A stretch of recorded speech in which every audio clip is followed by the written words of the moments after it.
The test is in 4-part, Part 1, Part 2, Part 3, and Part 4. Now look at Part 1.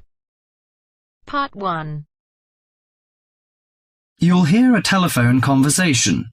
Now you have some time to look at questions 1 to 6.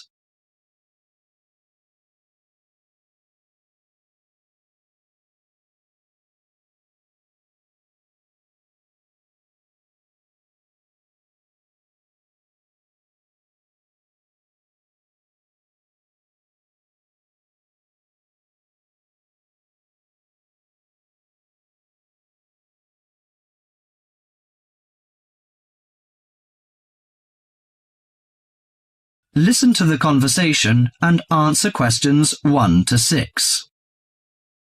Good morning, Country Comfort Albury. Oh, hi. I'd like some information, please. I'd like to find a double room to stay for the weekend. What kind of rooms do you have? Well, we provide a variety range of accommodation depending upon your likes. The guest house room costs $45 per night. It provides air conditioning and shower, and a waterfront room costs $80 per night. It has got its own balcony overlooking the foreshore of the lake. We've got a kid. How do you charge for children? Extra bedding is available if you require that. If the kid is aged 12 and below, the cost is $10 per night for the guest house room and $15 for the waterfront room. Do you have a swimming pool, tennis court, or something like that? Yes, we've got a swimming pool, which is free for all the guests. But the tennis court charges $8 each hour, including the rent of rackets. How about other facilities? We provide free off-street car parking and internet access. We also installed in-house movies, but that costs $4 per hour. Oh, we don't think we need that. Because of the kid, you know. We don't want him to see movies on the weekend. Well, we also offer ironing equipment in the room. That's useful, I think. Before listening to the rest of the conversation, you have some time to go through the questions 7 to 10.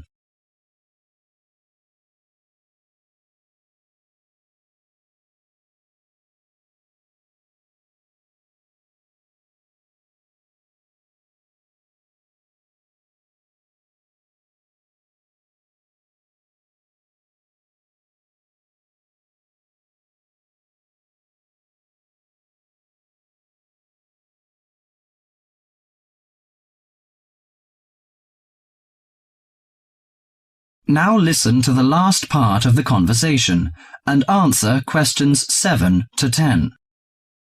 Great! Could you tell me the address? How do we get there? Yes, it's Country Comfort Albury, Albury, at 648 Dean Street, New South Wales. 648 Dean Street, Dean, is that right? Yes. Well, I wonder what activities are available there in this season. You know, we want to have an indulgent weekend in the boring winter. Oh, you'll not get bored here. You know, Albury is the perfect base for alpine skiing. Besides that, winter's frosty alpine air encourages walks through mist-laden valleys. You can walk alongside rushing streams and waterfalls. After returning to the warm and comfortable lounge, you can sit by the open fire. I think this is the ideal time of year to nourish your body at the Salus Spa. The idea of skiing doesn't appeal to me very much, but it sounds good to have a relaxing walk through the valleys. Maybe after that, I'll have a massage and some soaking in the spa. And you know, this hotel is perfectly located in a quiet position off the main highway in central Albury. It's within walking distance of licensed clubs, restaurants, shops, and the central business district. It's known for its excellent cuisine and warm Australian hospitality. Good. It's a good idea to taste the tasty dishes in one of the restaurants. My wife may be interested in shopping. She's always keen on that. I think I'll contact you later. Thank you very much. That is the end of Part 1. You now have half a minute to check your answers.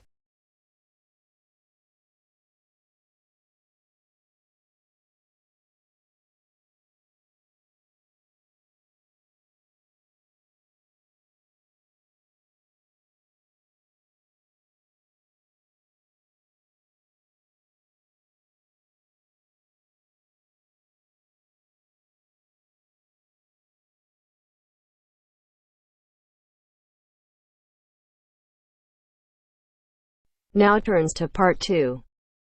Part 2. You will hear two students discussing a project they have to do as part of a literature course on great books. First, you have some time to look at questions 11 to 15.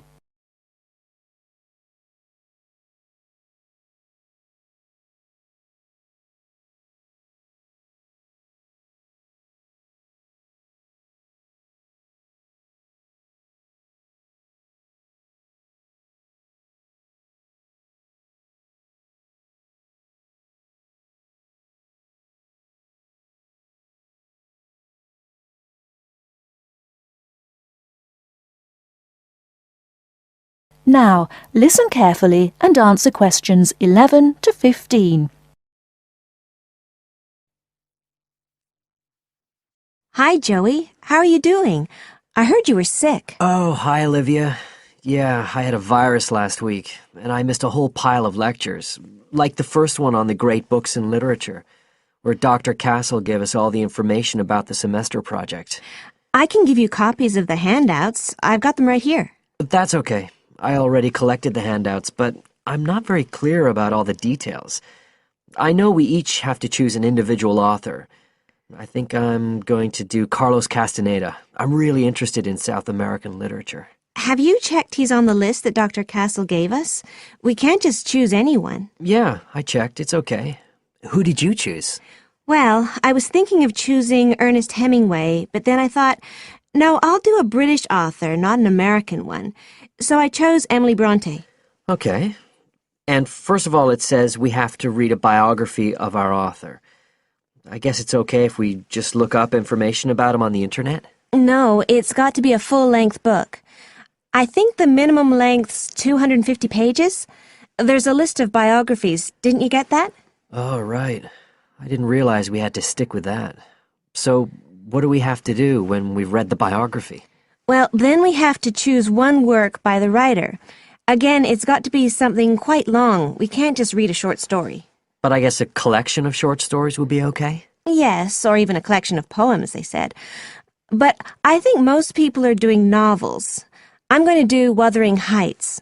I've read it before, but I really want to read it again now I've found out more about the writer. And then the video. We have to make a short video about our author and about the book. How long has it got to be? A minute. What? Like 60 seconds? We got to give all the important information about their life and the book we choose? Well, you can't do everything. I wrote it down somewhere. Yes, Dr. Castle said we had to find or write a short passage that helps to explain the author's passion for writing, why they're a writer. So we can back this up with reference to important events in the writer's life, if they're relevant. But it's up to us, really. The video's meant to portray the essence of the writer's life and the piece of writing we choose. So when we read the biography, we have to think about what kind of person our writer is. Yes, and the historical context and so on. So for my writer, Emily Bronte, the biography gave a really strong impression of the place where she lived and the countryside around. Right. I'm beginning to get the idea. Before you hear the rest of the talk, you have some time to look at questions 16 to 20.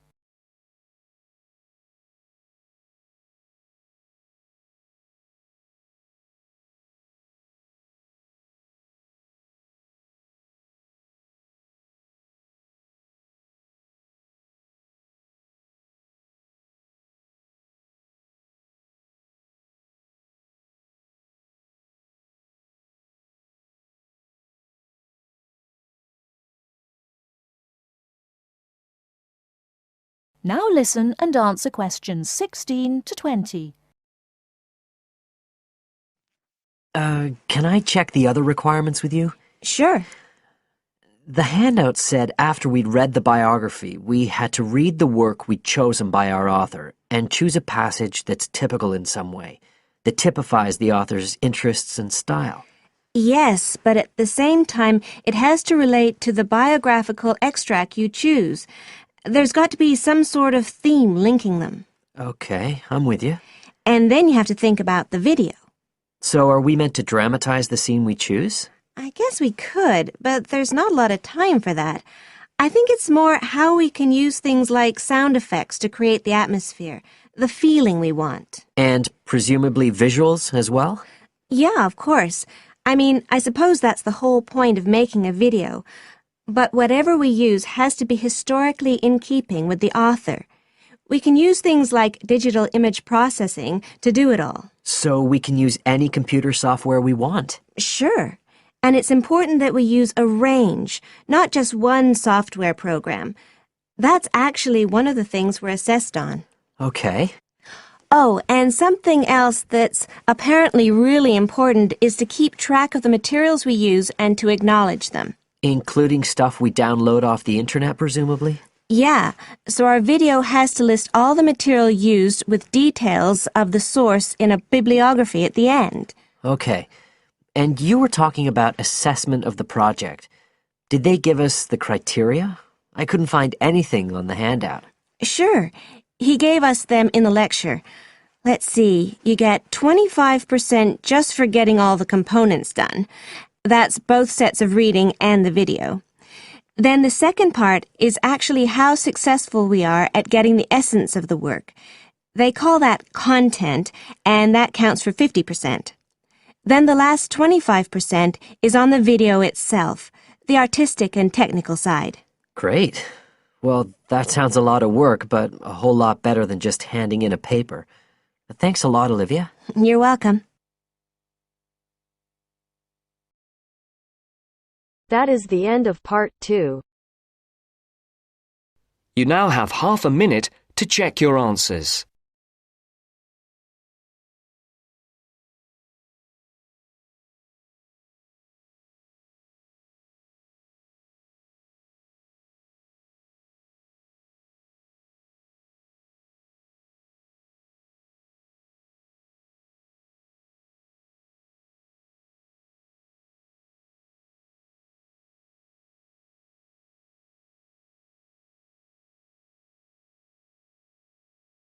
Now turns to part 3. Part 3. You are going to hear a conversation between a student and a tutor. First, you have some time to look at questions 21 to 25.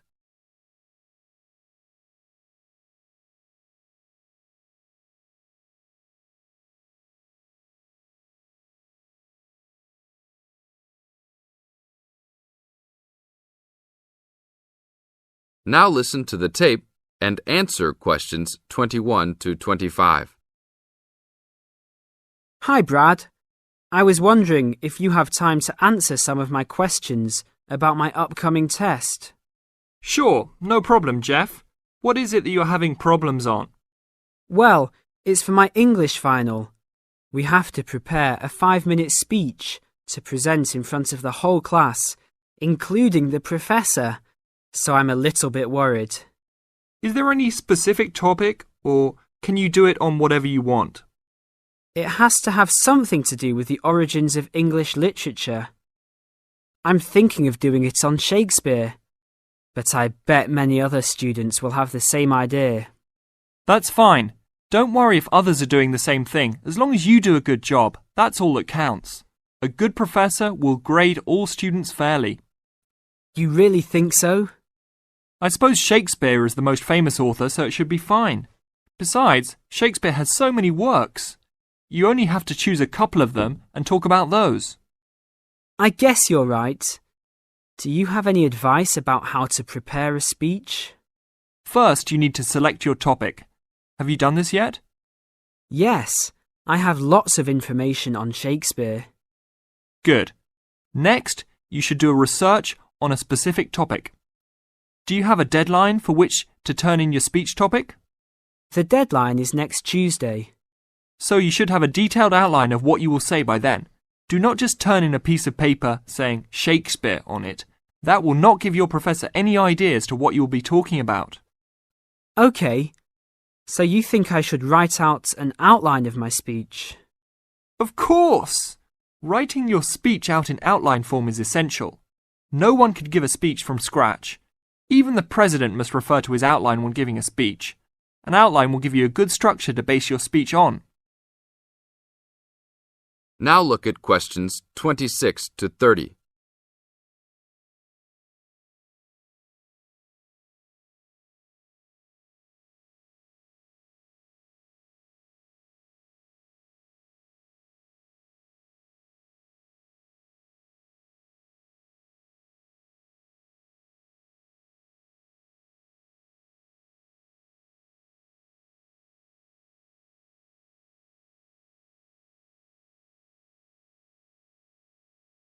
Now listen to the tape and answer questions 26 to 30. That's true. I was thinking that I would do an outline last, after I figured everything out. But I think your idea is better. What should I do after I have an outline prepared? You should then write the speech out, word for word, what you're going to say. This is so you'll have a firm idea of what you will say. It doesn't mean that the speech you will give will be exactly the same, but at least you have a fairly good idea what the final product will be. At this point, I can read it over for you if you want. Really? That would be great. I would appreciate that so much. No problem. Once you write it out, the next step is to practice giving the speech. At first, you can do it in front of the mirror, so you can see your expressions in your presentation. After that, you should practice giving your speech to some friends.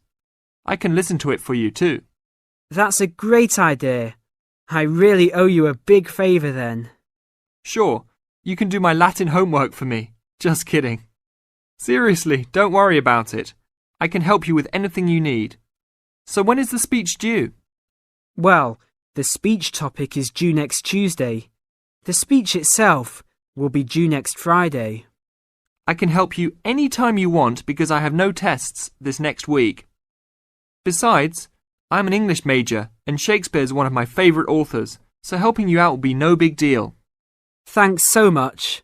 Well, I'm going to the library to get started on all this. I'll call you tomorrow. See you tomorrow then. That is the end of part 3. You now have half a minute to check your answers.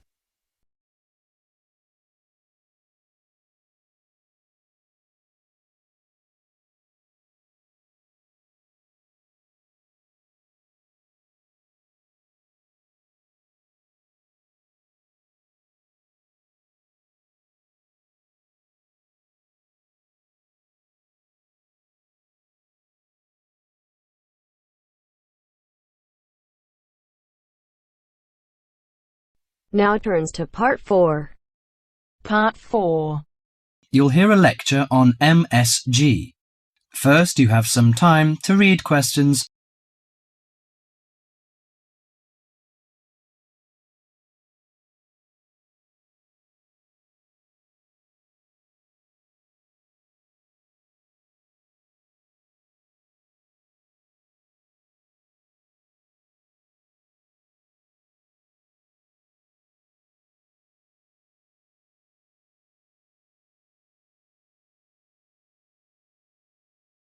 Now listen to the conversation and answer questions. You've probably noticed that MSG appears regularly among the ingredients of your favourite foods. But what is it? How long has it been used? How is it used? MSG, or monosodium glutamate, is a chemical commonly used to add flavour to salty or sour tasting foods. The average person knows almost nothing about it, but today MSG is found in everything from potato chips to soup. Its principal component is an amino acid called glutamic acid or glutamate. It was identified by Professor Kikuné Ikeda in 1908, but Eastern cooks have been using glutamate-rich seaweed as flavouring for more than 1,200 years. Glutamate is found in two forms: bound glutamate, which is linked to other amino acids forming a protein molecule, and free glutamate, that has no link to protein. Only free glutamate is effective in enhancing the flavour of food. Foods often used for their flavouring qualities, such as tomatoes and mushrooms, have high levels of naturally occurring free glutamate. MSG is usually produced through fermentation of corn, sugar beets, or sugar cane. The finished product is a pure white crystal, which dissolves easily and blends well in many foods. Monosodium glutamate enhances the basic flavour of many foods. New studies also show that MSG elicits a unique taste that is known as umami in Japan and often described by Americans as a savoury, broth-like or meaty taste. Umami may be the fifth basic taste, beyond salty, sweet, sour and bitter. As an integral part of cuisines around the world, this savoury taste is common to the bouillons of Europe, the oyster sauce of China, the soy and fish sauces of Southeast Asia, the pizza of Italy, and the chowders and stews of America. MSG helps bring out the best natural flavours in a variety of foods such as meat, poultry, seafood, and vegetables. While MSG harmonises well with salty and sour tastes, it contributes little or nothing to sweet or bitter foods. Results of taste panel studies indicate that a level of 0.1 to 0.8% MSG by weight in food provides optimum enhancement of the food's natural flavour. This is within the range of glutamate that naturally occurs in foods. Approximately 1/2 teaspoon of MSG is an effective amount to enhance the flavour of a pound of meat or 4 to 6 servings of vegetables or soup. MSG is a self-limiting substance. Once the proper amount is used, adding more contributes little to food flavour. Overuse of MSG, as with many other seasonings and spices, may cause some foods to have an undesirable taste. There is simply no substitute for wholesome, quality food and good cooking techniques. MSG makes good quality food taste better, but will not improve the flavour of poor quality food. Disturbingly, scientists have known since the 1960s that MSG kills brain cells in young animals. Further research suggested that MSG may also be responsible for ailments ranging from skin rashes to irregular heartbeat and depression. Reports vary on just what percentage of the population is sensitive to MSG. One researcher put the figure as high as 30%. But food industry-sponsored studies have suggested it as low as 1 to 2%. Baby food manufacturers agreed to take MSG out of their products in the 1970s, but it is still widely used in other foods. This is because MSG is an economical way of stimulating great taste. If you're making a chicken stew but can't afford a whole chicken, why not use a little chicken and a lot of MSG? Consumer groups in the USA campaign regularly against its use, but for many of us, MSG will continue to be a part of everyday life. Food, it seems, will always be a matter of personal taste.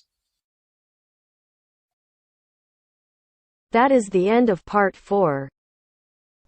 You now have half a minute to check your answers.